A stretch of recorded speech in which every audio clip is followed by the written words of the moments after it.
free air that they're piping in there initially, and then all those three ingredients start to mix in midair, and it actually gets it up to about 3,500 degrees, enough to melt the iron out of the earth that gets tossed in there. So now, your summer job, or whatever job you like, these are the clay busters. So at the bottom of this furnace, there's another opening, but it's a cork. And it's a fireproof clay, the same thing they use for bricks to line the furnace. And these guys are just taking one big old stick and popping the cork on the bottom of this big molten soup that is now molten iron. So they've got a little ditch in the ground that stuff runs out, and it goes to a sandbox. So the sandbox has all these little molds in it. So if you know what gold ingot looks like or something like that, that's what it was. It was just little cuts in this big 40-yard square sandbox. And the molten iron would run out and go into those little ingots, forms, and that's what they wanted to do right there. So not only are you working in just about 150 degrees temperature, getting close to the furnace itself, but now you're popping a cork on something that's 3,500 degrees and running right under your feet. So they didn't have special equipment back then. If you wanted to get above the mess, you put your own wooden soles on shoes to get a little platform effect.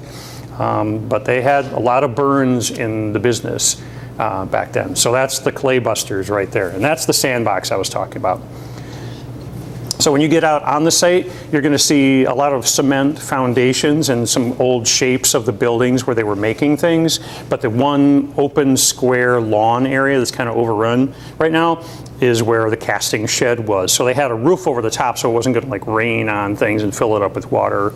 But it was, like I said, about 40 yards square, and there's somebody that's running around making sure all the molds are in place and everything is in good condition. Because they have to, basically it cools down a little bit, and then you got to break them like an ice cube tray. You got to break them again before they become totally solid, because now you got 40 square yards of metal you're trying to heave out as one piece, and so they couldn't do that. So in the later days, they were taking out some of these guys as the molten iron. But in the early days, they were using these big ladle cars, and they were lining those with fireproof brick. And that's where they were kind of dumping off the waste product, what they call slag.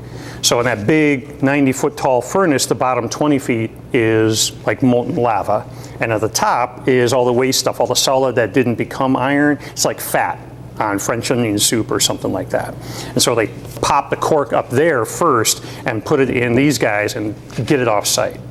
And then they pop the lower cork, the good stuff, and so that goes into the sandbox. So this is how they were getting rid of waste in the early days, but in later days they figured, you know, we're putting a middleman in it that we don't need to, and so they just put the molten stuff right into these and then just transported them to the other side of the property to do what they had to do, make them into the initial shapes or the initial products they were going to make.